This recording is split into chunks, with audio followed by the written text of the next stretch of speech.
Free notes, test, demo lectures तसेच online बॅचेससाठी आत्ताच the infinity academy app download करा. लिंक डिस्क्रिप्शनमध्ये दिलेली आहे. नमस्कार विद्यार्थी मित्रांनो, द इन्फिनिटी अकॅडमीच्या ह्या ऑनलाईन प्लॅटफॉर्मवर तुमचं मनपूर्वक आणि सहर्ष स्वागत आहे. तुम्हा सर्वांना उभ्या महाराष्ट्रातल्या या अभ्यास करणाऱ्या विद्यार्थ्यांना किंवा अभ्यासार्थ्यांना दिवाळीच्या या दीपोत्सवाच्या हार्दिक शुभेच्छा. तुमच्या जीवनामध्ये देखील अशाच पद्धतीने जे आहे तर प्रकाशाचं पर्व यावं यासाठी जे आहे तर प्रभूचरणी प्रार्थना करून जे आहे तर आज आपण जे आहे तर आपला महत्त्वाचा महाराष्ट्राचा जो एक प्राजल्व आणि दैव दिप्यमान जो इतिहास आहे त्याचा आपण आज अभ्यास करणार आहोत. बघा, महाराष्ट्र आणि महाराष्ट्रातले आपण निवासी यांचा एक संबंध आहे तो इतिहासाशी जे आहे भारताच्या स्वातंत्र्य संग्रामाशी देखील आहे. आणि दुसरी महत्त्वाची गोष्ट ती म्हणजे की आपण पुरोगामी विचाराचे आहोत. आपण जो महाराष्ट्र आहे हा भारतामध्ये सर्वाधिक जो आहे तो पुरोगामी विचाराने पुढे जाणारा असं राष्ट्र आपण म्हणतो किंवा राज्य आपण ओळखत असतो. या राज्याची अशी ओळख आपण कायम ठेवायची आहे ह्याच अपेक्षेने आपण सुरुवात करूयात. तर आपला महत्त्वाचं असं म्हणजे स्टेट बोर्ड जे आहे 11वीचं ओल्ड त्याच्यामध्ये जो आहे पूर्ण महाराष्ट्राचा जो इतिहास आहे तो आपण त्याच्यामध्ये आज कव्हर अप करणार आहोत.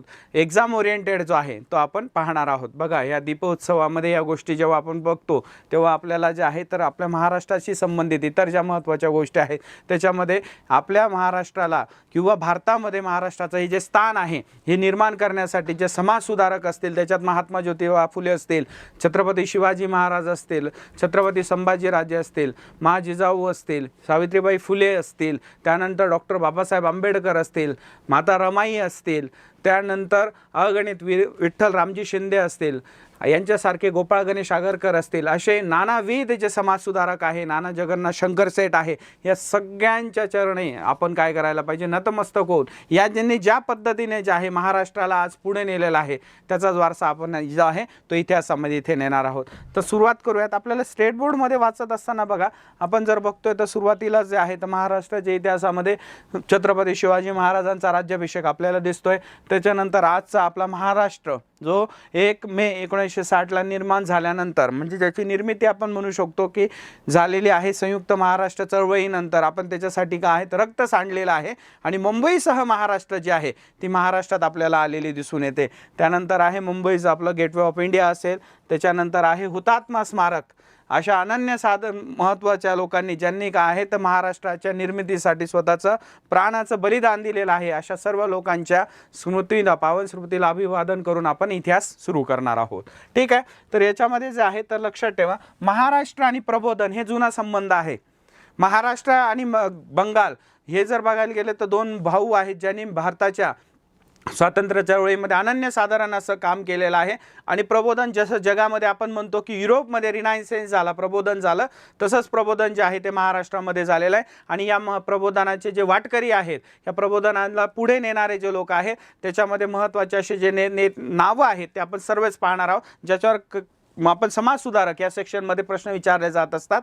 तर त्याच्यामध्ये बघा तर का महाराष्ट्रामध्ये का असा झाला की त्याच्यामध्ये प्रबोधन झालं, जे जुने विचार होते, कर्मकांड होते, जे धर्माचा अवडंबर होतं त्याला दूर सारून बघा तर याच्या मागे रिझन आहे तर ते म्हणजे पाश्चिमात्य संस्कृतीचा पडलेला प्रभाव, बुद्धिप्रामाण्यवाद. जसं राजा राममोहन रायांनी बंगालमध्ये याच्या गोष्टीचा वापर केलेला आहे तसाच जर महाराष्ट्रात बघितला तर गोपाळ गणेश आगरकर यांच्या माध्यमातून बुद्धिप्रामाण्यवाद, स्वतःच्या बुद्धीच्या कसोटीवर एखादी गोष्ट घासून बघितल्यानंतर तिच्याची सत्यता पाहिल्यानंतर ती योग्य की अयोग्य ठरवणे हा मानवी जीवनाचा काय आहे महत्त्वाचा असा पैलू आहे. आणि याच पैलूला जर खरं बघायला गेलं तर बुद्धिप्रामाण्यवाद होतो. या बुद्धिप्रामाण्यवादाचा जो आहे तो पाश्चिमात्य संस्कृतीच्या माध्यमातून भारतीय आणि महाराष्ट्रातल्या लोकांवर हा प्रभाव पडला. त्याच्यामध्ये राष्ट्रवाद असेल, बुद्धिप्रामाण्यवाद असेल, औद्योगिकरण असेल, लिबरलायझेशन उदारमतवाद असेल, व्यक्ती स्वातंत्र्य आहे जे अतिशय महत्त्वाचं आहे, जे आज आपण काय करतोय तर आज आपण ते म्हणू शकतो एन्जॉय करतो आहे, त्याच्याशिवाय शक्य नव्हतं ही गोष्ट. ठीक आहे. त्यानंतर जे आहे तर ते म्हणजे समता, बंधुता आणि स्वातंत्र्य, त्याच्यामधली समता, त्याच्यासाठी महत्त्वाचा असा लढा, समतेचा लढा महाराष्ट्राच्या या भूमीमध्ये लढले गेलेला आपल्याला दिसून येतो. बरोबर आहे. त्याच्यानंतर जे आहे तर अशा याच्यामुळे काय तर जनतेस जे आहे ते महाराष्ट्रातल्या जनतेस ओळख निर्माण मिळाली आणि नवशिक्षकांमध्ये याची काय आहे तर जाणीव जागृती झाली. त्याच्यामुळे महाराष्ट्रामध्ये एक युग जे आहे ते प्रबोधनाचं सुरू झालेलं आपल्याला दिसून येतं. दुसरं म्हणजे पाश्चिमात्य शिक्षणाचा प्रचंड प्रभाव जो आहे तो भारतातल्या नव्हे तर महाराष्ट्रातल्या पण प्रत्येक जे आहे विचारवंतांवर पडलेला आहे. त्याच्यामध्ये ख्रिस्ती मिशनरी आले ख्रिस्ती धर्माचा प्रचार प्रसार करण्यासाठी भारतामध्ये, तर यांनी प्रचार करण्यासाठी आणि कारकून तयार करण्यासाठी जे इंग्रजी शिक्षण सुरू झालंय खरं, पण त्याचा जर बघायला गेला तर वापर काय झाला तर स्वतःची जे आहे तर बौद्धिक विकास घडवण्यासाठी महाराष्ट्रातल्या या प्रचंड अशा समाजधुरीणींनी केलेला आपल्याला दिसून येतो. त्यानंतर सर्व शिक्षण सर्व जाती धर्मांना स्त्रियांना खुलं केलं गेलं. त्यानंतर आपल्या समाजातील ज्या खुळचट कल्पना असतात त्याच्यावर काय केला गेला, आघात केला गेला. चालीरीती, रूढी, परंपरा इत्यादींवर काय आहे तर अधोगतीची कारणं आहेत असे समजले. या ज्या चालीरीती, रूढी, परंपरा आहेत, खुळचट कल्पना आहेत, याच्याने काय आहे तर मानवी विकास थांबतो. पण हेच तुम्ही वैज्ञानिक दृष्टिकोन ठेवून त्याच गोष्टींचा जर तुम्ही एकाच नाण्याच्या दोन बाजू आहेत तर तिची दुसरी बाजू बघितली तर तुम्हाला मानवी जीवन म्हणजे मानवी मूल्य काय आहेत. सतीप्रथेसारखं तुम्ही जेव्हा एखाद्या स्त्रीला जिवंत जाळतात त्याच्यामध्ये जेव्हा तुम्ही म्हणतात की धर्माची गोष्ट आहे की ती काय होते सती होते, पण ती चुकीची गोष्ट होती. याला राजाराम मोहन राय, विल्यम बेंटिंक यांच्या माध्यमातून काय केलाय विरोध केला गेला. याला जर खरं बघायला गेलं छत्रपती शिवाजी महाराज असतील, अकबर असेल, तर यांनी सुद्धा काय केलेलं आहे तर इतिहासामध्ये याने विरोध केलेला आहे. आणि अशा पद्धतीने जे आहे ते महाराष्ट्राची धार्मिक आणि सामाजिक सुधारणा सुरू झाली. ख्रिस्ती मिशनऱ्यांचे कार्य महत्त्वाचं आहे. ठीक आहे, त्यांनी जरी धर्म प्रचार प्रसार करत असताना धर्मांतर केलेलं आहे तरी त्यांनी जे आहे ते ख्रिस्ती धर्माचा प्रचार आणि प्रसार करत असताना ज्या हिंदू संस्कृतीमधल्या ज्या चुकीच्या चालू परंपरा असतील, रूढी असतील, त्यांच्यावर काय केलं टीका केली आणि एक म्हणू शकतो नवदृष्टिकोन आपल्याला दिलेला आहे. हे सुद्धा महत्त्वाचं कार्य आहे. त्यानंतर वैज्ञानिक व भौतिक सुधारणा, इंग्रजांनी वैज्ञानिक दृष्टिकोन व भौतिक सुधारणा यांचा अवलंब केला आणि आपल्याला जे आहे ते मागासलेपणाची जाणीव झालेली आहे. आणि त्याच्यातनं खरं बघायला गेलं तर महाराष्ट्रामध्ये जर म्हणू शकतो आपण तर अशा पद्धतीने नवविचारांची एक क्रांती घडून आलेली आहे. आणि या क्रांतीच्याच माध्यमातून आज आपण महाराष्ट्राला नव पुरोगामी विचारांचा महाराष्ट्र असं संबोधत असतो. त्यानंतर आहे धर्म आणि विचार प्रसाराची साधने. मुद्रण कलेचा जो आहे शोध लागलेला आहे. लोकांपर्यंत वृत्तपत्र असतील यांच्या माध्यमातून काय आहे तर सगळ्यात महत्त्वाचा प्रेसचा शोध हा प्रबोधनाच्या काळामध्ये अतिशय महत्त्वाचा ठरला. कारण लोकांपर्यंत विचार जे आहे विज्ञाननिष्ठ विचार असतील किंवा नवीन जगाचे जे इतिहास आहे विचार आहेत संस्कृती ती खरी संस्कृती पोहोचवण्याचं जे आहे तर ते आपल्याला काय दिसतं तो प्रचार प्रसार याच्या माध्यमातून दिसतो. या शोधातनं याच्यामध्ये बायबलचं झालेलं भाषांतर असेल, वेगवेगळे छापील ग्रंथ असतील, त्यानंतर वृत्तपत्रांमधून जांभेकर असतील, तरखडकर बंधू आहे, लोकहितवादी आहे, यांचं प्रबोधनात्मक लेखन जे होतं याच्याने काय आहे तर खरं बघायला गेलं की 1857 पर्यंत खरं जर आहे तर एक हास्यास्पद गोष्ट होती की भारतीयांना कळतच नव्हतं की आपण पारतंत्र्यात आहोत. एवढा आपला काय होतं शैक्षणिक मागासेल पण होता, धर्माचा तेवढा काय होता तर प्रचंड असा पगडा होता. आणि याला जो आहे तर तरखडकर बंधू असतील, लोकहितवादी असतील, यांनी याला तडा दिलेला आपल्याला दिसून येतो. आणि याच काळात आपल्याला खरं गोष्ट दिसते की महाराष्ट्राचं जे प्रबोधन आहे तर या प्रबोधना काळाचं जे आहे तर महत्त्वाचे असे पॉईंट आपण त्याच्यात 1 बाय 1 पाहणार आहोत. क्लिअर आहे. तर त्याच्यानंतर असणार आहे धार्मिक आणि समाज सुधारणाच्या चळवळी. याच्यातल्या महत्त्वाच्या आहे तर प्रार्थना समाज असेल, त्याच्यानंतर बघू शकतो आर्य समाज आहे, यांच्या माध्यमातून सत्यशोधक समाज आहे, परमहंस मंडळी आहे. याच्याने काय झालेलं आहे तर महाराष्ट्रामध्ये धार्मिक सुधारणा, सामाजिक सुधारणा हे सुरू झाल्या. आणि ह्याच गोष्टीवर पुढे जर बघायला गेलं तर लोकमान्य टिळक आणि गोपाळ गणेश आगरकर यांच्यामध्ये सुद्धा सामाजिक सुधारणा अगोदर की राजकीय सुधारणा अगोदर या गोष्टीवर पहिल्यांदाच काय झालेलं आहे तर त्यांच्यामध्ये मनभेद झालेले नाही विद्यार्थी मित्रांनो. आणि त्याच्यानुसार काय आहे तर गोपाळ गणेश आगरकरांनी सामाजिक सुधारणा अगोदर व्हाव्यात याच्यासाठी सुधारक हे वृत्तपत्र सुरू केलं. केसरी या वृत्तपत्राच्या संपादक पदाचा त्यांनी राजीनामा दिलेला आपल्याला दिसून येतो. अशा पद्धतीने म्हणजे मतभेद झाले चालतील, मनभेद नसावेत, हे जे आहे ती गोष्ट आपल्याला ह्या कारणांमधून दिसून येते. अशा पद्धतीने जे आहे तर प्रबोधन जे आहे ते महाराष्ट्रातलं जे आहे ते महत्त्वाचं असं शिक्षण आहे. क्लिअर आहे. त्यानंतर पुढे जायला बघितलं तर महाराष्ट्रातले जे महत्त्वाचे समाज सुधारक आहे त्यांच्यामधले 1 बाय 1 म्हणू शकतो आपण. नाना जगन्नाथ शंकर सेठ, मुंबईचे अनभिज्ञ सम्राट ज्यांना म्हटलं जातं. खरं बघायला गेलं आता त्यांचा जो जन्म आहे तो मुरबाडचा, आणि ह्या मुरबाडचं जे आहे ते जन्म ठाणे जिल्ह्यातील, परंतु त्यांनी संपूर्ण आयुष्य जे आहे तर ते मुंबईमध्येच घालवलं. आणि मुंबईच्या विकासासाठी किंवा मुंबई जी आहे ती आजची आपण जी भारताची आर्थिक राजधानी जिला म्हणतो, तर ही भारताची जी आर्थिक राजधानी आहे ती उभी करण्यामध्ये नाना जगन्नाथ शंकरशेठ यांचं अनन्यसाधारण असं काय कार्य आहे. बघा, केवळ त्यांनी काय तो मुंबईचं स्वप्न पाहिलं नाही, तर मुंबई जे आहे तर सर्वांगीण विकास कसा होईल आणि त्या अनुषंगाने महाराष्ट्राचा विकास आपल्याला झालेला दिसून येतो. याच्यामध्ये जे आहे 1852 मध्ये त्यांनी जी स्थापन केली बॉम्बे असोसिएशन, ही तर महाराष्ट्रातली पहिली राजकीय संघटना म्हणून ओळखली गेली. त्याच्यानंतर त्यांनी शिक्षणाचा जो आहे तर त्याचा प्रचार आणि प्रसार केलेला. एल्फिस्टनच्या सोबतीने त्यांनी प्रचंड असं कार्य केलेलं आहे. केवळ त्यांनी राजकीय जीवनातच नाही तर सामाजिक जीवनात सुद्धा काय आहे प्रचंड असं कार्य केलं. स्वतः सुद्धा ते काय आहे तर त्या पद्धतीने मुंबई युनिव्हर्सिटीचे पहिले फेलो सुद्धा त्यांना मिळालेला आहे. अशा पद्धतीने नाना जगन्नाथ शंकरशेठ आहे, त्यांना वानभिन्न सम्राट का म्हटलं जातं, त्यांचं कार्य जे आहे ते आपल्याला इथे दिसून येतं. बघा, याच्यामध्ये त्यांनी केलं बघा, तर त्यांचं म्हणणं होतं की विद्यादानाखेरीज आमचा काय होणार नाही तर विकास होणार नाही. असे काय आहेत तर महत्त्वाचे नाना शंकरशेठ यांचं समाजसुधारक, त्याच्याबद्दल सगळ्यात महत्त्वाच्या गोष्टी आहेत. तर त्यांचं जे बघायला गेलं तर 1822 मध्ये त्यांनी बॉम्बे नेटिव्ह एज्युकेशन सोसायटीची स्थापना केलेली दिसून येते. त्यानंतर जे आहे ते एल्फिस्टनच्या स्मारकासाठी त्यांनी महत्त्वाचे काय तर मुंबई जब जे आहे मुंबईमध्ये एल्फिस्टनचं काम हे अतिशय महत्त्वाचं आहे. त्याच्यामध्ये त्यांनी आपल्याला काय दिसतंय तर त्याच्या सोबतीने नाना शंकरशेठ यांनी काम केलेलं आहे. महत्त्वाचे असे समाजसुधारक जे आहे ते मी आज आपण डिस्कस करणार आहोत त्याच्यामध्ये. क्लिअर आहे. त्याच्यानंतर 1885 साली दादाभाई नौरोजी भाऊ दाजी लाड यांनी स्थापन केलेल्या student literary and scientific society Mumbai स्थापना केली. त्यास नानांनी सर्वतोपरी काय केलेली मदत केलेली दिसून येते.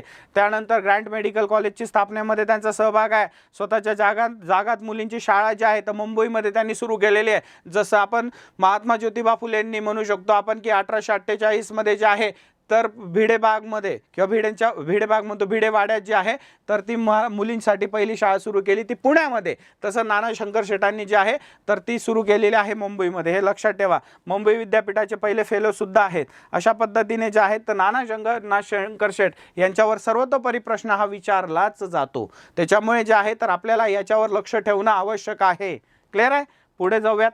त्यानंतर यांच्याशिवाय महाराष्ट्राचा इतिहास होऊ शकत नाही. ठीक आहे. जर छत्रपती शिवाजी महाराजांच्या नामोल्लेखाने ज्याला आराध्य दैवत असं म्हणतो, त्यानंतर महात्मा ज्योतिबा फुलेंचं कार्य असेल, डॉक्टर बाबासाहेब आंबेडकरांचं कार्य असेल, या लोकांच्या आठवणीशिवाय इतिहासाशिवाय महाराष्ट्राचा इतिहास जो म्हणू शकतो जोपर्यंत चंद्र सूर्य तारे आहेत तोपर्यंत जसं यांचं नाव आहे तो महाराष्ट्राचं नाव आहे तोपर्यंत काय आहे तर ह्या लोकांचे नाव असणार आहे. त्याच्यामध्ये बघा तर त्यांचे वेगवेगळे सामाजिक कार्य राजकीय कार्य आपल्याला इथे दिसून येतात. तर त्यांनी जे आहे तर अशा पद्धतीने जे राजकीय कार्य केलं आहे त्यांना 1835 मध्ये जस्टिस ऑफ पीस या पदावर सुद्धा काय आहे इंग्रजांच्या माध्यमातून त्यांना स्थानापन्न करण्यात आलं. त्यानंतर 1852 साली दादाभाई नवरे यांच्या बॉम्बे असोसिएशन ही संस्थेत त्यांनी काय आहे तर मुंबईत ही संस्था त्यांच्या म्हणजे सोबतीने काय करण्यात आली स्थापन करण्यात आलेली आहे. त्यानंतर आचार्य बाळशास्त्री जांभेकर खरं बघायला गेलं तर महाराष्ट्रातील पहिले समाजसुधारक म्हणून ओळखले जातात. मराठी वृत्तपत्राचे जनक, इतिहास संशोधक आणि खरं बघायला गेलं तर श्री विचारवंत सुद्धा त्यांना म्हटलं जातं. दर्पण आणि दिग्दर्शन या वृत्तपत्रांच्या माध्यमातून म्हणजे मासिक आणि वृत्तपत्रांच्या माध्यमातून महाराष्ट्रामध्ये जी एक वृत्तपत्रांच्या बाबतीत चळवळ झालेली आहे, लोक चळवळ झालेली आहे, त्याची जी धुरिणी आहेत ते आचार्य बाळशास्त्री जांभेकर म्हणून आपल्याला दिसून येतात. बघा, घरात गोष्टी बघायला गेलं तर या लोकांचं कार्य आपल्याला लक्षातच ठेवावं लागणार आहे. त्याच्यातलं शैक्षणिक कार्य जे आहे आपल्याला दिसून येतं. बॉम्बे नेटिव्ह एज्युकेशन सोसायटीची स्थापना त्यांच्या अंतर्गत झालेली आहे. त्यानंतर बघा तर वृत्तपत्र आणि क्षेत्रातील त्यांचं अतिशय महत्त्वाचं काम आहे.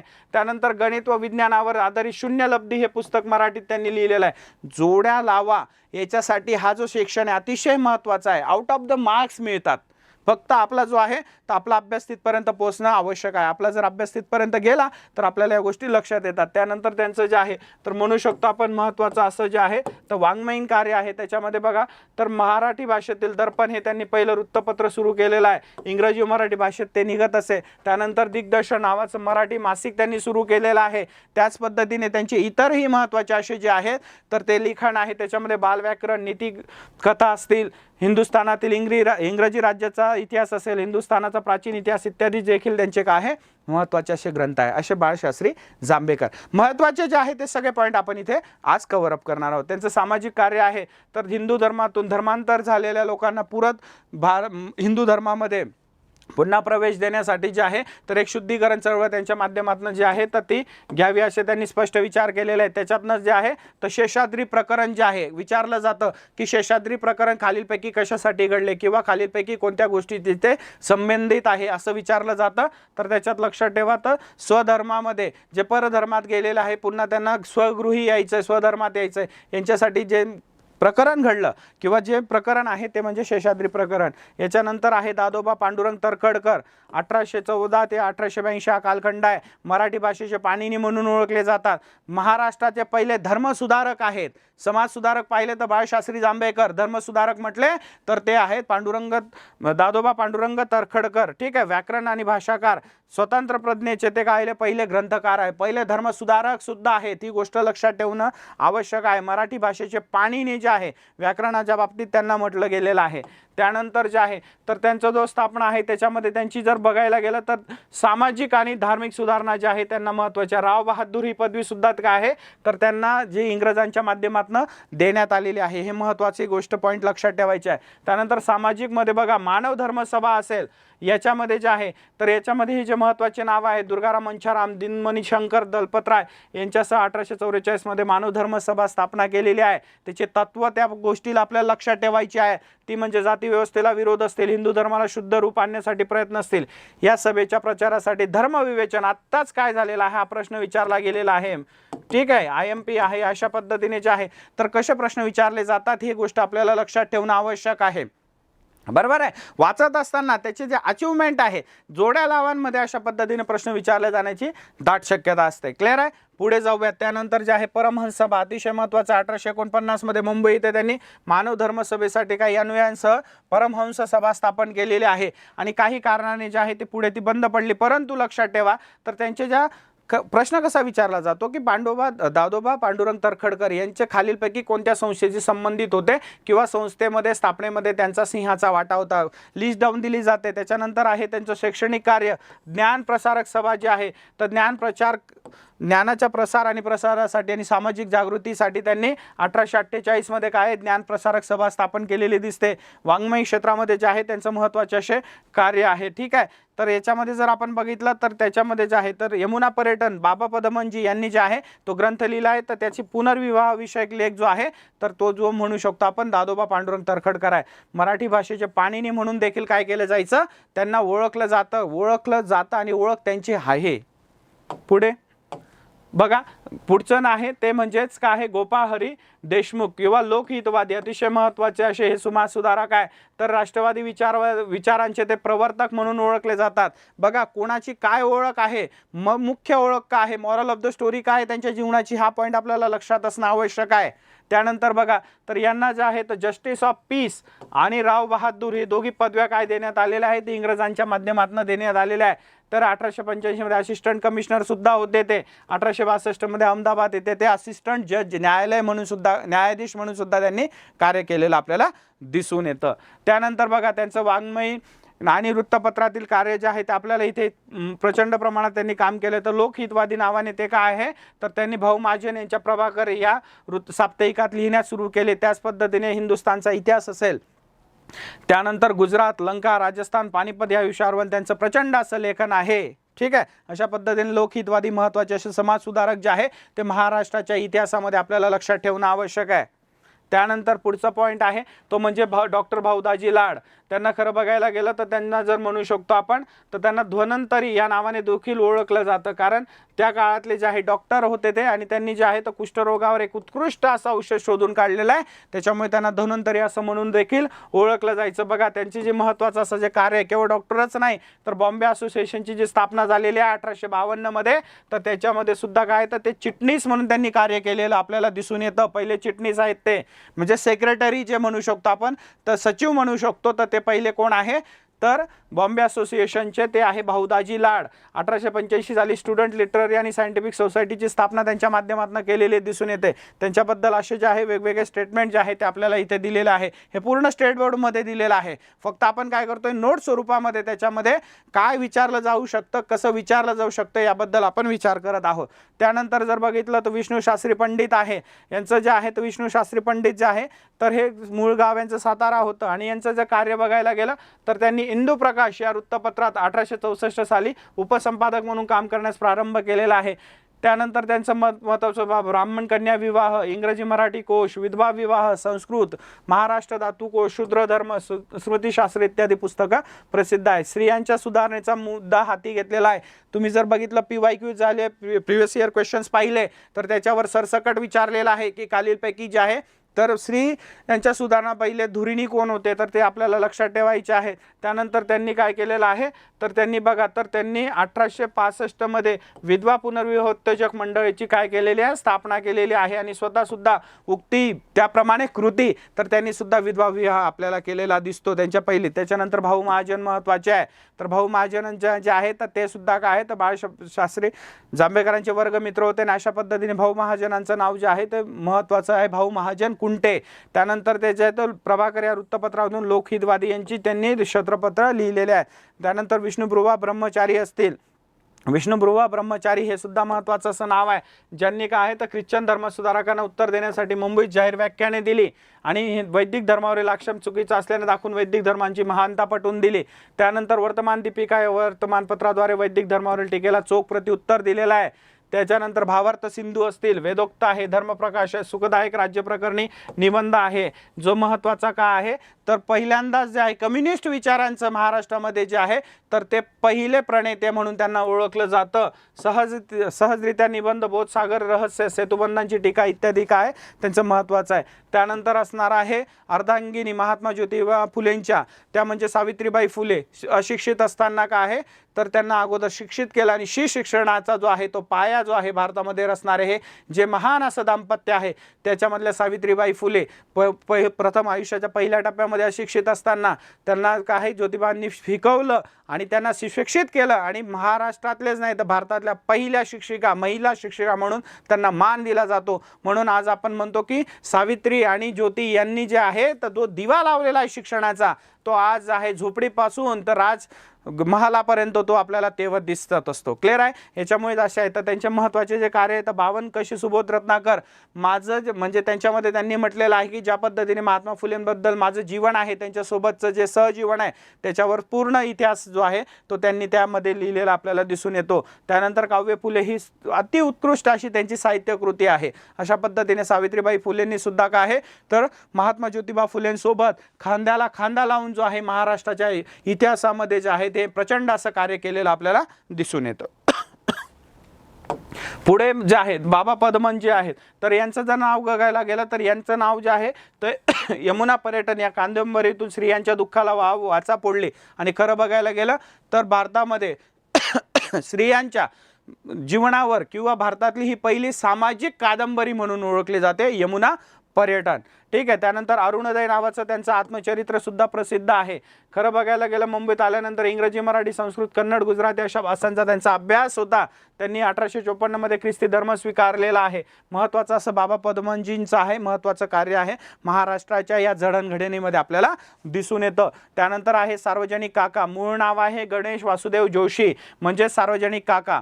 त्यांच्या माध्यमातून जर बघायला गेलं तर त्यांनी जे आहे तर यांनी बघा तर आर्थिक ज्या गोष्टी आहे भारतामध्ये इंग्रजांच्या माध्यमातून ज्या पद्धतीने आर्थिक शोषण होत आहे या आर्थिक शोषणाचा जो आहे तर तो त्याबद्दल लिखाण जे आहे किंवा एक आपण म्हणू शकतो आद्य असे ते काय आहे तर ते म्हणू शकतो आपण त्यांना तर ते म्हणजे त्यांनी केलेलं त्यांचं अर्थशास्त्रामधलं कार्य. तर बघा देशाच्या उन्नतीसाठी कुटीर उद्योग ज्याला लघु उद्योग असं म्हणतो तर या लघु उद्योगांची का आवश्यकता आहे त्यांनी मेन्शन केलं आहे. स्वदेशीचा पुरस्कार केलेला आहे. स्वदेशी मालाची दुकाने उघडण्यावर काय आहे त्यांनी भर दिलेला आहे. अशा पद्धतीने जे आहे तर त्यांनी जे आहे महत्त्वाचं काम जे आहे सार्वजनिक काका गणेश वासुदेव जोशी मूळ नाव त्यांचं आहे. अशा पद्धतीने त्यांनी महाराष्ट्राच्या या जडणघडणीमध्ये कार्य केलेलं आपल्याला दिसून येते. त्यानंतर पुढचं महत्त्वाचं आहे ते म्हणजे राघव भांडारकर. तर ते बघा प्रार्थना समाज जो आहे त्याचे सहसंस्थापक आहेत आणि याच्या माध्यमातून जे आहे त्यांचं प्रचंड असं काम आहे. प्राचीन इतिहासाचे संशोधक आहे, प्राच्य विद्या संशोधक म्हणून ओळखता आहेत, संस्कृत पंडित आहेत. अशा पद्धतीने जे आहे तर त्यांचे जे आहे महत्त्वाचे असं जे म्हणू शकतो आपण तर इतिहासाचार्य म्हणून जे आहे तर राघव भांडारकर यांना भारताच्या इतिहासामध्ये ओळख आहे. त्यानंतर आहे मेहरामजी मलबारी. त्यांनी बघायला गेलं तर इंडियन स्पेक्टॅक्टर जे आहे हे साप्ताहिक सुरू केलेलं आहे. बालविवाहाच्या प्रथेला त्यांनी प्रचंड विरोध केला. त्यानंतर विधवा विवाहासाठी त्यांनी काय केलेला आहे, प्रयत्न केलेला आहे. शिक्षण इंग्रजी मिशनरी शाळेत काय झालेलं होतं त्यांनी कंप्लीट केलेलं होतं. त्यानंतर बघा तर दयाराम गिडुमल यांच्या मदतीने त्यांनी सेवा सदन, याच्यामध्ये कन्फ्युजन होतं, सेवा सदन सेवा जे आहे तर पंडिता रमाबाई यांच्या माध्यमातून सुद्धा आपल्याला झालेलं केलेलं दिसून येतं.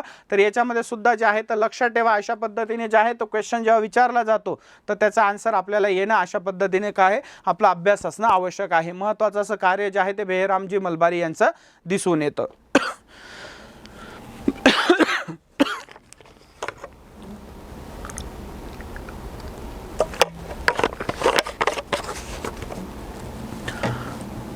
पुढे जाऊयात. पुढचं आहे अतिशय महत्त्वाचं पंडिता म्हणजे सरस्वती पंडिता रमाबाई असंच देखील त्यांना म्हटलं जातं. तर कर्नाटकातील मंगळूर जिल्ह्यातील यांचा जो आहे महत्त्वाच्या अशा स्त्री समाज सुधारकांमध्ये ज्यांचं आद्य नाव घेतलं जातं त्या पंडिता रमाबाई यांचा अभ्यास असणं आवश्यकच आहे. बघा वडिलांकडून प्राचीन हिंदू शास्त्राचं शिक्षण झालं आहे. 16 वर्षी आईवडिलांचा मृत्यू झाला. बंधू श्रीवन्यवास यांच्यासह त्यांनी तीर्थयात्रा निघाले. कलकत्ता येथे त्यांनी ज्ञानाची चाहूल दिलेली आहे. कशा पद्धतीने त्या टॅलेंटेड होत्या. तर त्यानंतर जे आहे तर त्या कलकत्ता इथेच त्यांना काय लोकांनी त्यांना सरस्वती आणि पंडिता ह्या काय दिलेल्या आहे पदव्या प्रदान केल्या. पतीच्या निधनानंतर त्या पुण्यात आल्या. 1882 साली आर्य महिला समाजाची स्थापना केलेली दिसते. म्हणून मी म्हटलो तुम्हाला हा पॉईंट खूप महत्त्वाचा आहे, IMP पॉईंट आहे. ठीक आहे. तर याच्यामध्ये जर तुम्ही बघाल तर त्याच्यात हंटर कमिशन समोर त्यांनी साक्ष दिलेली. 1882 मध्ये जर बघायला गेलं जे विल्यम हंटर जो आहे या विल्यम हंटरच्या अध्यक्षतेखाली भारतातलं जे शिक्षण आहे त्या शिक्षणाचा जो काय आहे तर गोषवारा चेक करण्यासाठी जे हंटर आयोग आलेलं होतं तर या हंटर आयोग समोर आपल्याला काय दिसतं तर त्यांनी साक्ष दिलेली दिसून येते. त्यानंतर आहे मिशनरी यांच्या मदतीने इंग्लंड व अमेरिकेला त्या गेल्या. त्यानंतर ख्रिश्चन धर्माचा त्यांच्यावर प्रभाव प्रसार झाला आणि त्यांनी काय केलेला आहे तर ख्रिश्चन धर्माचा स्वीकार केलेला आहे. त्यानंतर 1889 मध्ये मुंबईमध्ये शारदा सदन या संस्थेची स्थापना केली. ती कशासाठी होती, निराश्रित आणि विधवा स्त्रियांच्या राहण्याची व्यवस्था 1890 मध्ये शारदा सदनच्या पुण्याला हलवलेली आहे. ठीक आहे. पहिली स्थापना कुठे आहे, मुंबईत आहे. हा पॉईंट लक्षात ठेवा. त्यानंतर केडगाव येथे मुक्ती सदनची स्थापना केलेली आहे. ही संस्था त्यात अनाथ आणि विधवा स्त्रियांच्या शिक्षणाची आणि निवासाची आणि भोजनाची सोय केली जायची. बायबलचे मराठी भाषांतर असेल, श्री धर्मनीती असेल, दी हाय कास्ट मुंबई हे ग्रंथ आहे. याबद्दल एक सांगितलं जातं. या पंडिता रमाबाई ज्या होत्या तर यांचं खरं बघायला गेलं तर यांच्या माध्यमातून जे आहे तर जे स्त्रियांबद्दल जे कार्य चालू होतं या कार्याला त्या काळातले जे म्हणू शकतो की जे प्रगाढ पंडित आहे किंवा जे पुरोगामी प्रतिगामी विचाराचे लोक आहे, सनातनी लोक आहे, त्यांचा प्रचंड विरोध होता.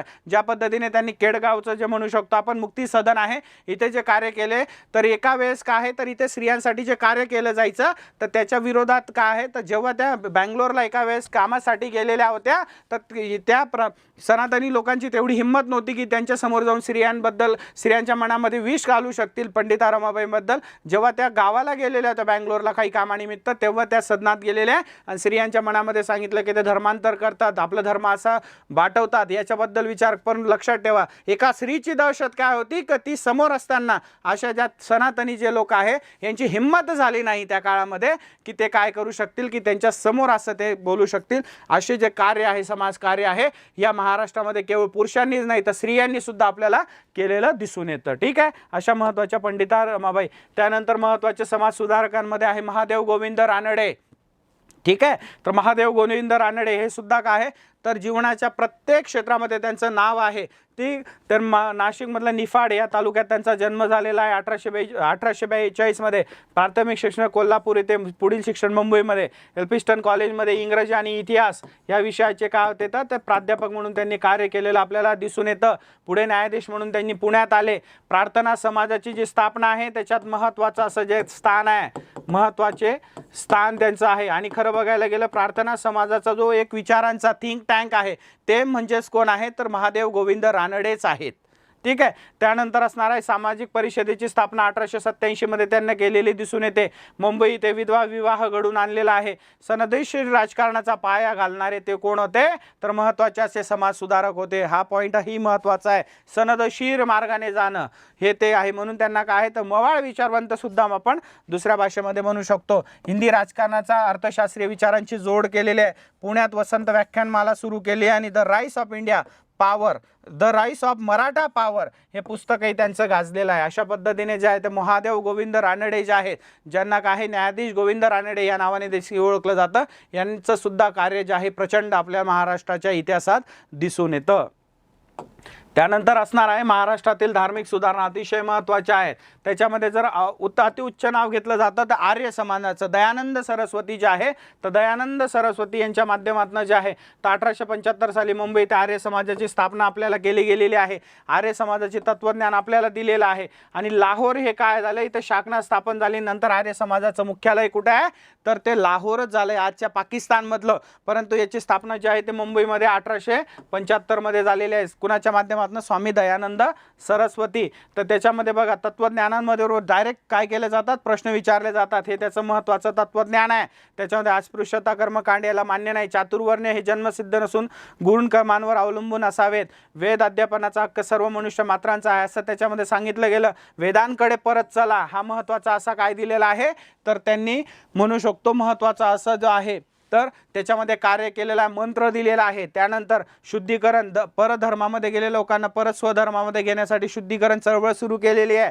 भगिनी निवेदिता यांनी या समाजाचे वर्णन लढाऊ हिंदू धर्म असे केले आहे आणि याच्या माध्यमातून शिक्षणाचा सुद्धा त्यांनी प्रचाराने प्रसार केलेला आपल्याला दिसून येतो. त्यानंतर पुढचं जे आहे ते महत्त्वाचं आहे सत्यशोधक समाज. महात्मा ज्योतिबा फुले यांच्या माध्यमातून जे आहे सत्यशोधक समाजाची स्थापना केली गेली आहे 28 सप्टेंबर 1873 मध्ये. अशा पद्धतीने महादेव गोविंद रानडे ज्यांनी त्यांनी पुण्यामध्ये स्थापना आपल्याला केलेली दिसून येते. याच्यामध्ये ते जे आहे तर महत्त्वाचे जे सत्यशोधक समाजाचे तत्वज्ञान आपल्याला दिसून येतात, ज्यामध्ये जर बघायला गेलं सत्याचा शोध घेऊन त्याच्या पद्धतीने जीवन जगणे हे सत्यशोधक समाजाचे काय होते महत्त्वाचे. त्याच्यामध्ये तत्वज्ञान जे आहे त्याच्यामध्ये जर म्हटलं आहे की ईश्वर एक असून तर सर्वव्यापी व निर्गुण निर्विकारी आणि सत्स्वरूप आहे. सर्व प्राणी मात्री ही त्याची काय प्रिय लेकरं आहे. म्हणजे देवाचं अस्तित्व नाकारलं नाही तर त्याचं सगुण निरुंकार जे आहे स्वरूप आपल्याला सत्यशोधक समाजाच्या माध्यमातून दिसतं किंवा त्याचं जे आहे प्रचार आणि प्रसार केलेला दिसून येतो. त्यानंतर महत्त्वाचे आहे पुढची प्रार्थना समाज. वन बाय वन काय महत्त्वाचे आहे तर महत्त्वाचे जे पॉईंट आपण ते इथे बघत आहोत. प्रार्थना समाज जो आहे ब्राह्मो समाजाचे नेते केशव सेंद्र यांच्या प्रभावितून गोपाळ हरी देशमुख असतील, न्यायाधीश राणे भांडारकर आणि महत्त्वाचे आत्माराम पांडुरंग तरखडकर यांनी मुंबईमध्ये 1867 साली प्रार्थना समाजाची स्थापना केली. प्रार्थना समाजाची तत्वे जी होती त्याच्यावर महादेव गोविंद रानडे यांचा काय होता तर यांचा म्हणजे यांचा महत्त्वाचा वर चष्मा होता किंवा म्हणू शकतो यांची जी तत्वे होती याच्यावर महादेव गोविंद रानडे यांचा काय होता प्रभाव होता. तर प्रार्थना समाजाची तत्वे ज्याच्यावर नेहमीच प्रश्न विचारला जातो तर बघा याच्यामध्ये जर बघाल तुम्ही तर मूर्ती का पूजा आणि अवतार कल्पना मान्य नाही, मात्र ईश्वर सगुण आहे हे त्याच्यामध्ये मान्य करण्यात आलेलं आहे. त्यानंतर शंकराचार्याचे निर्गुण परब्रह्म मायावाद या प्रार्थना समाजाला अमान्य करतो. शंकराचार्याचं जे आहे ते कार्य ते काय आहे तर ते अमान्य करतात. ईश्वर भक्तीने प्रसन्न होत असं त्यांचं मान्य होतं. जीवात्मा व परमात्मा एक नसून दोन आहेत असं मान्य.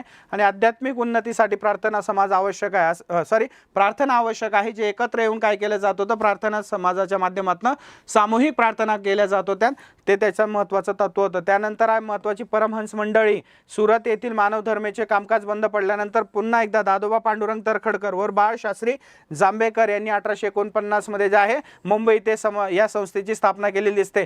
परमहंस मंडळीची तत्वे बघा तर फक्त परमेश्वराची पूजा करावी, खरा धर्म प्रेम आणि सदाचार यावर आधारित असतो अशी जे आहे महत्त्वाची सामाजिक ज्या गोष्टी आहेत. त्यानंतर आध्यात्मिक धर्म एकच असतो, प्रत्येकास आविष्कार स्वातंत्र्य असावे, आपले बोलणे व वागणे तर्कसंगत असावे. मानवजात म्हणजे एका पद्धतीने जे आहे महत्त्वाचे असे मानवी जीवनाशी रिलेटेड जेही महत्त्वाचे असे तत्व आहे ते आपल्याला परमहंस मंडळी याच्यामधून दिसून येतात. अशा पद्धतीने जो आहे तो सरसकट जो आहे तर महाराष्ट्रातल्या धार्मिक सुधारणा ज्या आहे त्याच्यामध्ये महत्त्वाचे कमीत कमी एवढ्या जरी संस्था आपल्याला माहिती असणं आवश्यक आहे.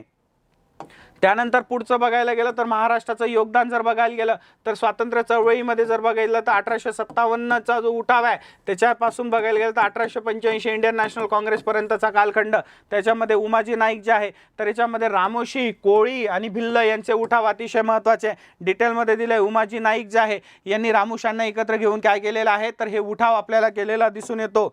त्यानंतर महत्त्वाचं पुढचं जे आहे तर त्याच्याबद्दल पूर्ण डिटेल माहिती आपल्याला इथे दिलेली आहे. ठीक आहे, तर ती वाचणं आवश्यक आहे आणि एकदा ते जर वाचलं तर महाराष्ट्राच्या इतिहासावर जे प्रश्न विचारले जातात ते सरसकट आपल्याला समजून येतात. त्यानंतर बघा त्याच्यामध्ये जर कोळ्यांचे उठाव असेल त्याचा पहिला टप्पा, दुसरा टप्पा अशा पद्धतीने काय तर वेगवेगळे जे भिल्लांचे उठाव आहे ते आपल्याला दिसून येतात. म्हणजे आपण ऑलरेडी हे जे आहे त्याच्यामध्ये दिसतंच की महत्त्वाचे असे जे भिल्लांचे उठाव आहे, रामोशांचे उठाव आहे हे 1857च्या उठावाचे जे आहे महत्त्वाचं असं स्थान आपल्याला महाराष्ट्राच्या इतिहासामध्ये दिसून येतं. ठीक आहे, त्यानंतर असणार आहे महत्त्वाचे पुढचे जे आहे तर ते म्हणजे 1857चा उठाव आणि महाराष्ट्र. बघा 1857चा उठाव आपण महाराष्ट्राच्या इतिहासामध्ये समजूनच घेतलेला आहे. तर त्यामुळे जर बघायला गेलं तर महाराष्ट्राच्या उठावामध्ये मी तुम्हाला म्हटलं होतं की नरगुंद असेल, कोल्हापूरचा उठाव असेल, नागपूरचा उठाव आहे, साताऱ्याचा उठाव आहे. तर असे जे उठाव महत्त्वाचे आहेत ते उठाव का झालेले आहेत, कशासाठी ते 1 by 1 आहे. रंगोजी बापूजी गुप्ते जो साताऱ्याचे जे आहे तर उठावामध्ये ज्याचं महत्त्वाचं असं स्थान आहे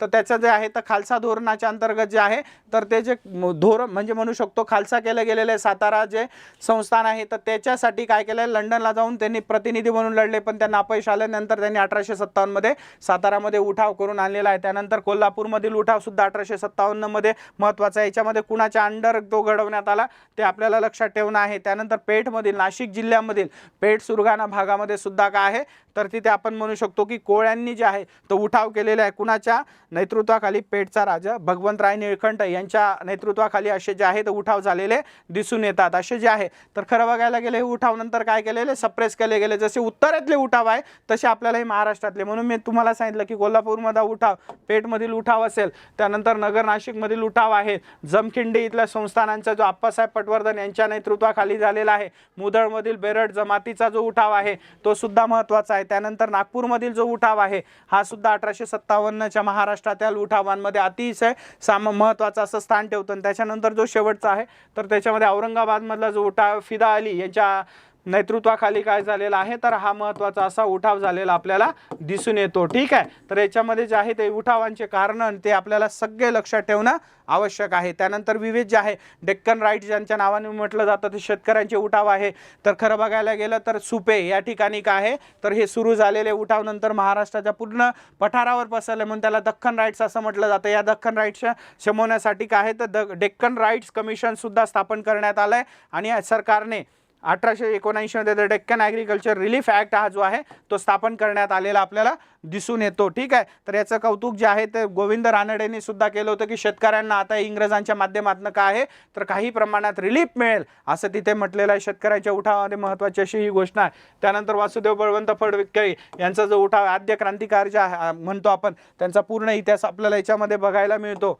त्यानंतर पुढे जे आहे तर 1885 आणि 1819 यामध्ये जर बघितलं तुम्ही तर महत्त्वाचे जे आहे तर इंडियन नॅशनल काँग्रेसची स्थापना असेल जी ऑलरेडी पाहिलेली आहे आणि 1920 या काळामध्ये टिळकांचं जे कार्य आहे ते याच्यामध्ये पूर्ण जे आहे त्या नोट्समध्ये तुम्हाला अवेलेबल आहे. याच्यामध्ये ऐतिहासिक वारसा का झालेला आहे महाराष्ट्रातील राष्ट्रवादाच्या उदयाची कारणं जे ऐतिहासिक वारसा असेल लोकमान्य टिळकांच्या माध्यमातून किंवा छत्रपती शिवाजी महाराजांचा वारसा असेल किंवा त्यानंतरचे जे आहे महत्त्वाचे असे जे आहे तर वेगवेगळे जे वारसा आहे त्याच्याने एक पद्धतीने काय राष्ट्रवादाची जी भावना आहे ते महाराष्ट्रीयन माणसामध्ये जागृत झालेली आपल्याला दिसून येते. आर्थिक शोषण असेल, इंग्रजी राजवटीचा परिणाम आहे, हे विविध काय जे आहे तर ते महत्त्वाचे. त्यानंतर इंग्रजी भाषेचा प्रचार प्रसार, दळणवळण संपर्क प्रगती, महाराष्ट्रातील उठाव, मध्यम वर्गाचा उदय आणि साहित्य व वृत्तपत्रे यांनी केलेली लोकजागृती हे महत्त्वाचे असे काय विद्यार्थी मित्रांनो तर महाराष्ट्रातल्या जो राष्ट्रवाद आहे त्याच्या उदयाची ही महत्त्वाची कारणे आहेत. त्यानंतर महाराष्ट्रातील ज्या विविध संघटना ज्या लक्षातच ठेवायच्या आहे त्याच्यामध्ये महत्त्वाच्या सांगतो तुम्हाला बॉम्बे असोसिएशन आहे, जगन्नाथ शंकर सेठ मुंबई येथे 1852 मध्ये स्थापना, महाराष्ट्रातील पहिली राजकीय संघटना East India Association Dadabhai Naoroji London 1866, मुंबईत 1889 मध्ये शाखा, सार्वजनिक गणेश वासुदेव जोशी 1877 मध्ये पुणे येथे स्थापना. Bombay Presidency Association Firozshah Mehta 1885 Mumbai. महत्त्वाच्या महाराष्ट्रातल्याच बघतो आपण महाराष्ट्राचा इतिहास आहे ना, त्याच्यामुळे महाराष्ट्रातल्या महत्त्वाच्या अशा या संघटना आहे. आणि याच्याच पद्धतीने पुढचं जे आहे तर राष्ट्रीय काँग्रेसची स्थापना 1885 मध्ये जे आपण पाहिलेलंच आहे. इंडियन नॅशनल काँग्रेसची जी स्थापना झालेली आहे त्याच्यामध्ये महाराष्ट्रातल्या लोकांचा सहभाग कोणता आहे तो आपल्याला याच्यामध्ये दिसून येतो. याच्यामध्ये जर बघा तर तीन कालखंड आपण बघितलेले आहे भारताच्या आधुनिक भारताच्या इतिहासामध्ये. तर 1885 ते 1905 मवाळ आणि नेमस्त कालखंड असेल. 1905 ते 1920 जहाल आणि टिळक कालखंड असेल. 1920 ते 1947च्या दरम्यान गांधी युग आहे. तर यामध्ये जे आहे तर महाराष्ट्रातले पण महत्त्वाचे असे जे नेते असतील, फिरोजशाह मेहता असेल, नामदार गोखले, न्यायाधीश रानडे, तेलंग हे मवाळ पुढारी होते. अशा पद्धतीने हे तर आपण डिटेलमध्ये पाहिलेलंच आहे. ठीक आहे. त्यानंतर जर बघायला गेलं तर लोकमान्य टिळक आणि जहाल कालखंड ज्याला म्हटला जातो, जो बघू शकतो आपण तर सुरत फुटीसाठीचा काय आहे, सुरत अधिवेशनाच्या फुटीच्या वेळेस आपण पाहिलं की महत्त्वाचं असं कारण होतं. तर लोकमान्य टिळकांचं कार्य आपल्याला दिसून येतं. तर यांची जी विचारसरणी आहे तर त्या विचारसरणीमध्ये बघा प्रतिकार, जन आंदोलन, निशस्त्र संघर्ष, स्वदेशीचा पुरस्कार, परदेशी मालांवर बहिष्कार, काँग्रेसमध्ये जाऊन काँग्रेसमध्ये जनसामान्यांना सामाल करून घेणे, सरकारनं दागल्याशिवाय तोंड उघडणार नाही अशा पद्धतीची प्रचिती आणि काय कार्य करण्यासाठी त्यांनी काय केलं आहे, तसंच आपल्या मागण्या करून सरकारवर दबाव टाकणे. टिळक युग, लाल बाल पाल ज्यांना म्हटलं जातं, टिळक युगाचा जर बघितलं गेलं तर याच्यामध्ये महत्त्वाचं आहे महाराष्ट्राशी रिलेटेड आहे. जोपर्यंत गांधी युगाची सुरुवात झाली नाही आहे तोपर्यंत महाराष्ट्राच्या आणि भारताच्या नेतृत्वामध्ये जर बघायला गेलं टिळकांचं हे अनन्यसाधारण असं महत्त्व होतं. ठीक आहे. त्याच्यामध्ये जर आहे तर त्यांचं पूर्ण कार्य आपल्याला याच्यामध्ये दिसून येतं. मग त्याच्यामध्ये न्यू इंग्लिश स्कूलची स्थापना असेल, केसरिया मराठा वर्तमानपत्रांची सुरुवात आहे, डेक्कन एज्युकेशन सोसायटीची स्थापना आहे, फर्ग्युसन कॉलेजची स्थापना आहे, आगरकरांशी जे मतभेद झाले त्याच्यानंतर ते बाहेर पडले, पुण्यात सार्वजनिक गणेश उत्सवाची स्थापना असेल, त्यानंतर शिवजयंती उत्सवाची स्थापना आहे. आणि अशा पद्धतीने जे आहे तर 1916 मध्ये होम रूल चळवळी आहे. अशा पद्धतीने जे आहे तर हे पूर्ण जे आहे ते आपण म्हणू शकतो टिळक युग आहे. टिळक युगानंतर जर बघायला गेलं तर त्याच्यामध्ये जे आहे तर ते 1916च्या लखनौ जो करार आहे ज्याच्यामध्ये जी सुरतची मध्ये जी फूट पडलेली आहे, ही सुरतची जी फूट आहे तर ती परिपूर्ण भरून काढण्यासाठी म्हणू शकतो आपण. तर लखनौ करार जो आहे किंवा मवाळ आणि जहालांमध्ये पुन्हा एकत्रीकरण झालेलं आपल्याला दिसून येते. जिथे मुस्लिम लीगची सुद्धा काय आहे तर ते असं म्हणू शकतो की मुस्लिम लीग सुद्धा पुन्हा आता राष्ट्रीय काँग्रेस बरोबर त्यांचा समझोता झालेला आपल्याला दिसून येतो. ठीक आहे.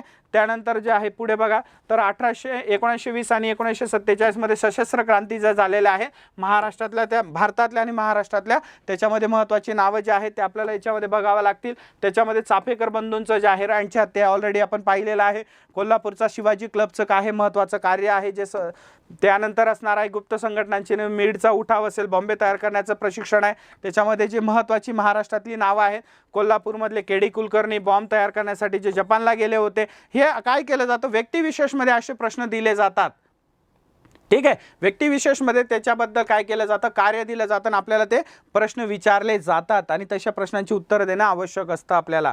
ठीक आहे. त्यानंतर असणारे सिद्धनाथ काणे यांनी सुद्धा काय तर टिळकवादी विचारांची जे आहे तर गुप्तचर संघटनेचे जे सभासद होते त्यांनी सुद्धा काय केलेलं आहे तर यांनी सुद्धा बारविंद कुमार घोष यांच्या गुप्त संघटनेशी संबंधित आला.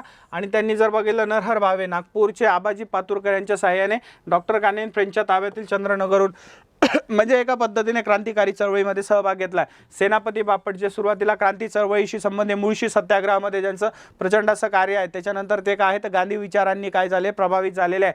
तर बघा त्यांचं सुद्धा जे आहे तर सशस्त्र क्रांतीचा मार्ग सोडला आणि पुढे ते विधायक कामाकडे निघाले आहे. त्याच्या अगोदर सुद्धा ते जे आहे तर ते म्हणू शकतो आपण की त्यांनी जे आहे तर श्यामजी कृष्ण वर्मा यांच्या इंडिया हाऊसचे ते सदस्य बनले होते आणि बॉम्ब बनवण्याचं प्रशिक्षण सुद्धा त्यांनी घेतलेलं दिसून येतं तरुण वयामध्ये, त्यांच्या तारुण्यामध्ये. अशा पद्धतीने सेनापती बापटांचं कार्य आहे.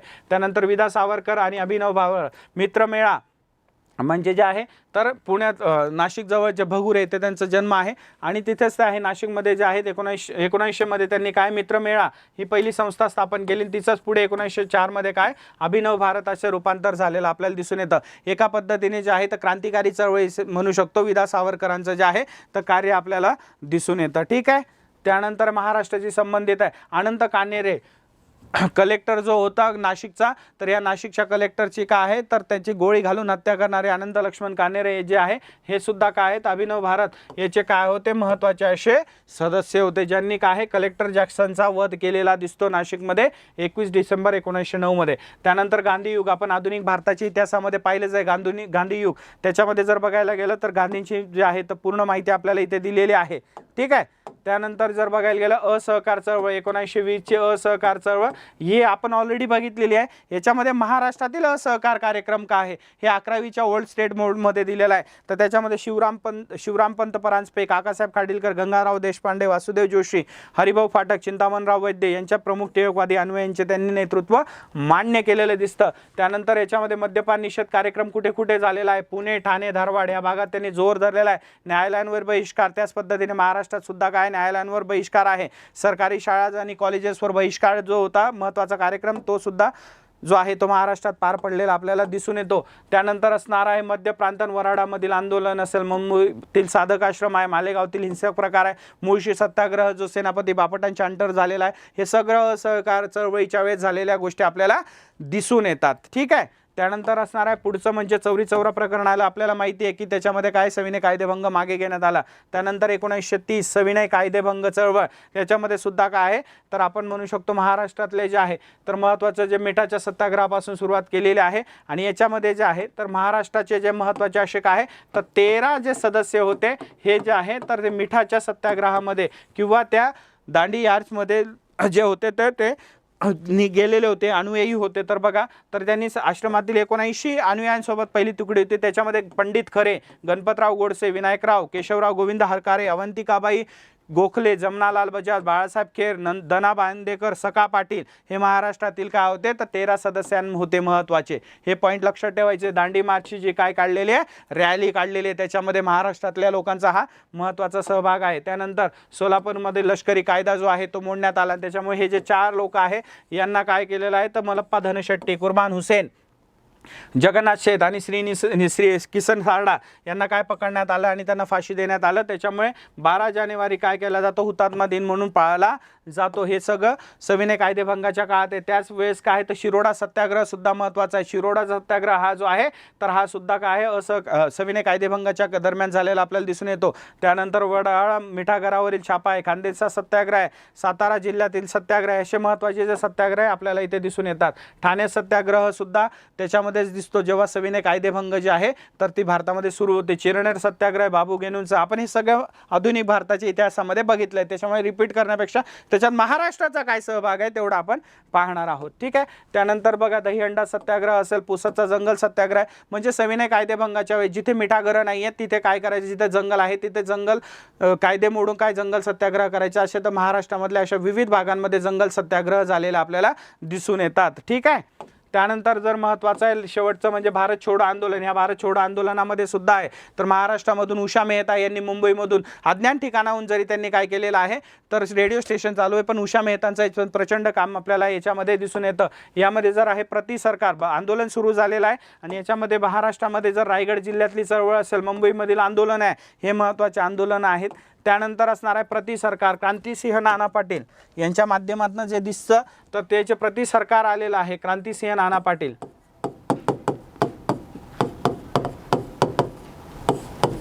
तर यांनी काय म्हणू शकतो जसे भारतामध्ये काय आहे तर भारतामध्ये प्रति सरकार सुरू झाले तसेच जे आहे तर त्यांनी सातारा सुद्धा काय आहे तर यांनी साताऱ्याच्या विभागात समांतर सरकार ज्याला म्हटलं जातं प्रति सरकार आपल्याला स्थापन केलेलं दिसतं. त्यानंतर खानदेशातील चळवळ आहे त्याच्यामध्ये सुद्धा काय तर चिमठाणे जे आहे या चिमठाण्या गावाजवळ 5.5 लाखांचा सरकारी खजिना क्रांतिकारकांनी लुटलेला होता. खरं बघायला गेलं क्रांतिसिंह नाना पाटील धुळ्यामध्ये आलेले आहे. धुळ्यामधले माझे आजोबा त्याच्यामध्ये सुद्धा सहभागी होते.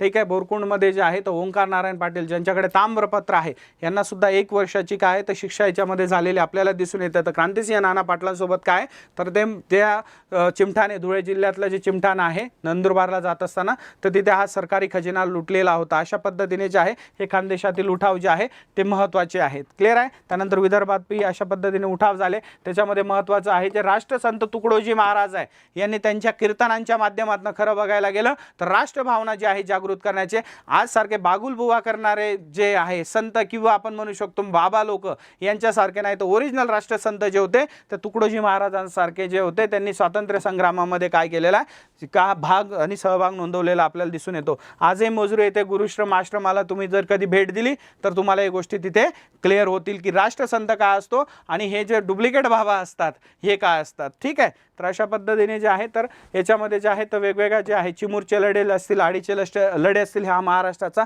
महत्त्वाचा असा इतिहास आपण जो आहे स्टेट बोर्डमधून आपल्याला दिसून येतो. आणि नेक्स्ट जे आहे महत्त्वाचं ते म्हणजेच काय असणार आहे तर महाराष्ट्रातील समतेच्या चळवळी ज्या आहेत त्याच्यामध्ये मग कामगारांच्या महाराष्ट्रातील कामगारी चळवळी जी आहे ते महत्त्वाचं आहे. त्याच्यामध्ये नारायण मेघाजी लोखंडे यांचं अनन्यसाधारण महत्त्व आहे. त्यांचा उदय कसा झालेला आहे त्याच्यामध्ये जर बघायला गेलं तर त्याच्यामध्ये आपण असं म्हणू शकतो की ह्याच्या वेगवेगळ्या मागण्या आहेत. तर त्याच्यामध्ये जे आहे तर बॉम्बे मिल्स हँड असोसिएशनच्या माध्यमातून काय आहे तर त्यांनी ती सुरुवात केलेली जी भारतामधली काय पहिली कामगार संघटना, हा सुद्धा इतिहास आपल्याला जो आहे तर महाराष्ट्रामध्ये बघावाच लागतो. महाराष्ट्राच्या इतिहासामध्ये अनन्यसाधारण असं कामगार चळवळींचं काय आहे कार्य आपल्याला दिसून येतं.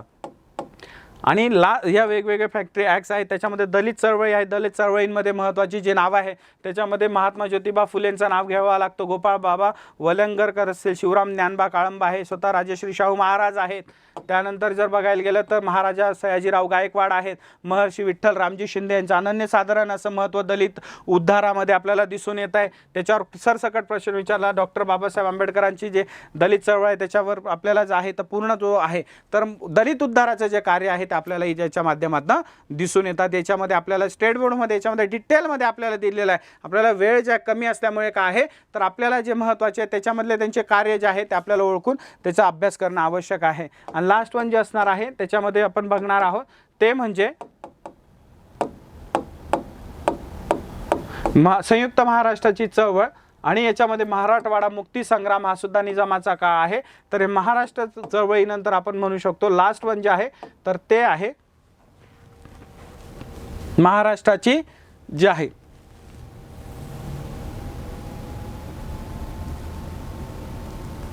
स्थापना. ऑपरेशन पोलो जे आहे ते हैदराबाद मुक्ती संग्रामामध्ये आपण बघितलेलंच आहे. आणि लास्ट वन जे आहे ऑपरेशन पोलोच्या माध्यमातून आपण म्हणू शकतो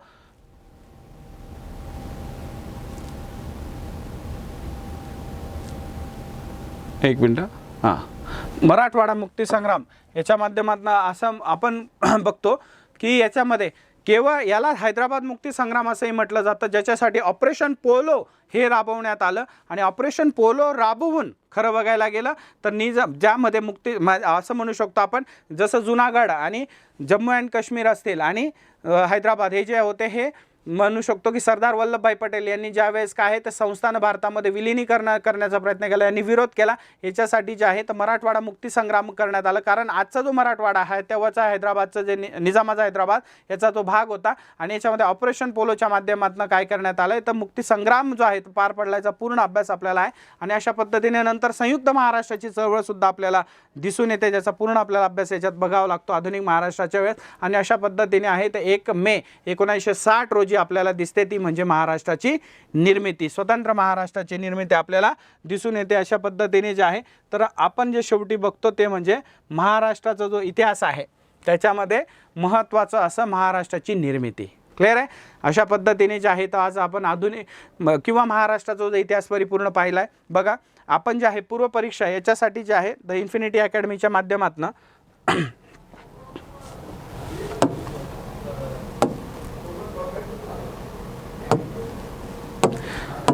राज्यसेवा MES ॲग्री याच्या ज्या गॅझेटेड एक्झाम्स आहेत तर याच्यासाठी जे आहे फॉरेस्ट असेल तर याच्यासाठी 2025ला जरी सिलेबस बदलणार असेल तरी पूर्व परीक्षेसाठी स्पेशल बॅच केवळ पूर्व परीक्षेसाठी आपण फ्री डेमोज सेशन्स घेतोय रोज संध्याकाळी 6 वाजता. आणि आपली ही जी बॅच आहे ती 20 नोव्हेंबरपासून आफ्टर दिवाळी काय आहे तर ही सुरू होणार आहे. रोज 4 तास आणि कालावधी 4 महिने आहे. प्री ओरिएंटेड कारण हा शेवटचा अटेम्प्ट असणार आहे ऑब्जेक्टिव्ह टाईपमध्ये. त्याच्यानंतर काय आहे तर आपण डिस्क्रिप्टिव्ह फॉर्मॅटमध्ये आपण जे आहे तर इन्फिनिटी अकॅडमीच्या माध्यमातून आपण जास्तीत जास्त विद्यार्थी विद्यार्थी घडवणार आहोत. परंतु शेवटच्या ज्या अटेम्प्टमध्ये आहे तर त्याच्यासाठी जे आहेत आपली बॅच सुरू होत आहे. तर 93 70 42 34 72 या क्रमांकावर संपर्क साधून तुम्ही या बॅचचा फायदा घेऊ शकतात. कारण ही बॅच जी आहे ती पूर्ण एक्झाम ओरिएंटेड आहे, प्री ओरिएंटेड राज्य स्तरीय जे आहे त्याच्यामध्ये ज्या पद्धतीने आपण हे लेक्चर्स कंडक्ट केलेले आहे त्याच्यामध्येच ते आपण पाहणार आहोत. नेक्स्ट असणार आहे ती आपली गट ब आणि गट क साठी संयुक्त पूर्व आणि मुख्य परीक्षा 2024 साठी सुद्धा काय आहे तर इंटिग्रेटेड बॅच आपली सुरू होत आहे. ॲडमिशन्स ओपन आहे. 20 नोव्हेंबर पासून ही बॅच सुरू होते. ऑनलाईन ऑफलाईन दोघी मोडमध्ये असणार आहे. रोज 4 तास जो असणार आहे तिचा वेळ असणार आहे, क्लास टाईम असणार आहे. कालावधी 8 महिने असणार आहे. पुणे जे आहे तर पुणे आणि नाशिक या दोघी ठिकाणी ऑनलाईन आणि ऑफलाईन जे आहे तर आपला हा मोड सुरू असणार आहे. याच्यामध्ये आपली बॅच सुरू होते आहे 20 नोव्हेंबर पासून. तर पुण्यामध्ये जे आहे तर 93 70 42 34 72 या क्रमांकावर काय आहे तर तुमचा हा नंबर असणार आहे. त्यानंतर याच्यावर संपर्क साधून तुम्ही तुमचे ॲडमिशन्स ओपन करू शकता. त्यानंतर महत्त्वाचं आहे नाशिकचा जो नंबर आहे 90 28 08 95 95 या क्रमांकावर तुम्ही संपर्क साधून तुम्ही ते आहे तर तुमचे ॲडमिशन्स त्याच्यामध्ये कन्फर्म करू शकतात. पुन्हा एकदा त्याच्यामध्ये लक्षात ठेवा पुण्याची आपली मुख्य ब्रांच आहे शिरदा कॉम्प्लेक्स तुकाराम नवले पथ शास्त्री रोड ॲक्सिस बँके शेजारी नवी पेठ पुणे. याचा जो नंबर आहे तो पुन्हा एकदा 93 70 42 34 72 या क्रमांकावर संपर्क साधून तुम्ही जे आहे तर राज्यसेवा कंबाईन इवन UPSC याच्यासाठी काय आहे तर जे आपल्या पुढच्या भविष्यामध्ये येणाऱ्या ज्या सगळ्या काही नोटिफिकेशन असतील किंवा आपण असं म्हणू शकतो जे आपले कोर्सेस आहेत त्याच्याशी तुम्ही टच होऊ शकतात किंवा त्याच्यामध्ये ॲडमिशन्स घेऊ शकतात. त्याच पद्धतीने नाशिकमध्ये सुद्धा आपली ब्रँच आहे. त्याच्यामध्ये the infinity academy Upadhyay classes building Ashok Stambh Nashik हा त्याचा ॲड्रेस आहे. 90 28 08 95 95 या क्रमांकावर संपर्क साधून तुम्ही जे आहे तर तुमच्या ज्याही क्युरीज असतील त्या विचारू शकतात आणि ज्या आपल्या महत्त्वाचे असे कोर्सेस आहेत त्याच्यामध्ये ॲडमिशन्स घेऊ. शेवटी एकच आहे दिवाळीच्या ह्या पर्वाच्या तुम्हाला पुन्हा मी म्हटलं की शुभेच्छा आहेच. पण आपल्या जीवनामध्ये जर नेहमी प्रकाशमय असेल तर शिक्षणाशिवाय तरुण उपाय नाही आहे. आणि शेवटी जे आहे तर आपण जे लेक्चर्स आता कंडक्ट करणार आहोत AI वगैरेचे तर त्याच्यामध्ये दिसतंच की आपल्याला अशा पद्धतीने जे आहे तर भविष्यासाठी ज्या सुरुवात करायची आहे द इन्फिनिटी परिवार तुमच्यासोबत नेहमी असणार आहे. तर भविष्यात आपण जे आहे तर जास्तीत जास्त अधिकारी जे घडवण्याचे स्वप्न पाहिलं त्याच्यामध्ये सहभागी घ्या. तोपर्यंत तुमच्या सगळ्यांची रजा घेतो. Good bye everyone. Free notes, test, demo lectures तसेच ऑनलाईन बॅचेससाठी आत्ताच the infinity academy app download करा. लिंक डिस्क्रिप्शनमध्ये दिलेली आहे.